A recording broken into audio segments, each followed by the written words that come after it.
Proverbs chapter 3, verse 5 and 6 are familiar words to most of us.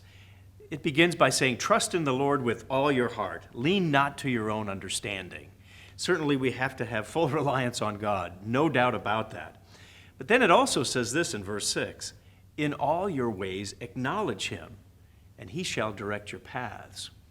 Now, on a cursory reading of that, you might just think, well, okay, I know God's with me. I know God's around. He's kind of there. I acknowledge that fact.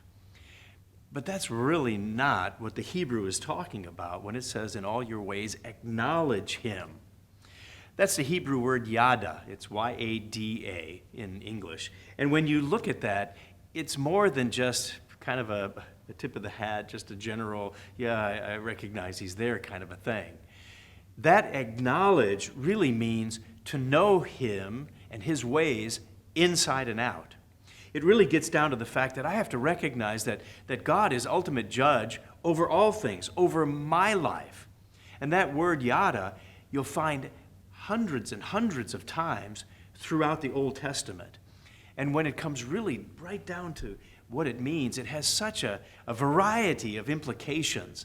Yada, acknowledge him, respect him, have that kind of understanding of his way, be sure about him, consider him, discover him, discern his ways, understand how vital God is to all things. And so it's an amazing word with so many different facets that we can begin to see that it's not just a casual thing in acknowledging God.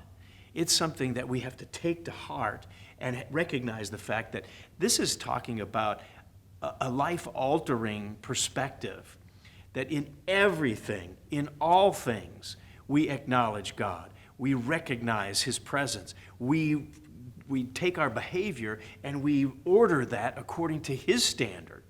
And so when we acknowledge him, this is a powerful recognition that God is in control, God is in charge, and he is overruling all things in his wonderful providence. So in all our ways, let's acknowledge God. Now, of course, it doesn't mean that nothing will ever go wrong when we acknowledge God. Yes, he'll direct our paths, but ultimately it's showing when we acknowledge God and we recognize his supreme authority over all things, over our lives, that he's there, even in the difficult things, even in the challenges, even in the bad things, because those things will become more bearable when we acknowledge God, recognizing he's going to share that load. Because ultimately, God has an amazing plan for each and every one of us. So let's prayerfully consider the impact that God wants to have in our life. Let's trust him in all things and truly acknowledge him. And ultimately, he will direct our paths. That's BT Daily. We'll see you next time.